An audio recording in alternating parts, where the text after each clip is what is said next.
I think one of the first things you see when you look at Boston, when you look at the neighborhoods of Boston, is how crowded it is.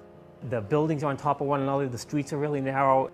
As a result of that, there's a certain intensity that comes with living there. I lived in a 2-bedroom apartment with 7 kids, and my mom and my dad, and then they were up and down the street, there were 9 kids here, 13 kids over here, 12 kids over here, 6 kids over here, and we're all kind of piled on top of each other. I think that's a big part of the book. That was a big part of growing up there, and it's a big part of what you see in Boston.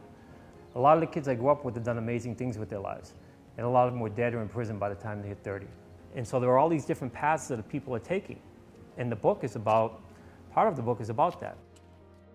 I mean, you have 2 kids, one's 14, 15, one's a little bit older, and they get involved in this crime. They get involved in this awful crime. The older kid stays to face the music, and the younger kid is put in a car and shipped out of town.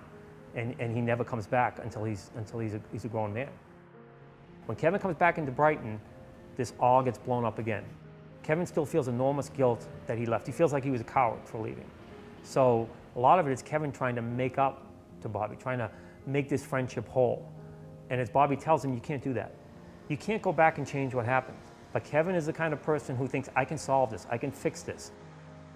When you start to take those steps to do certain things, you get sucked into a lot of bad stuff, a lot of stuff that's bigger than you. And that's what Bobby's trying to tell Kevin is, there are larger forces at play here in Brighton than you could ever imagine.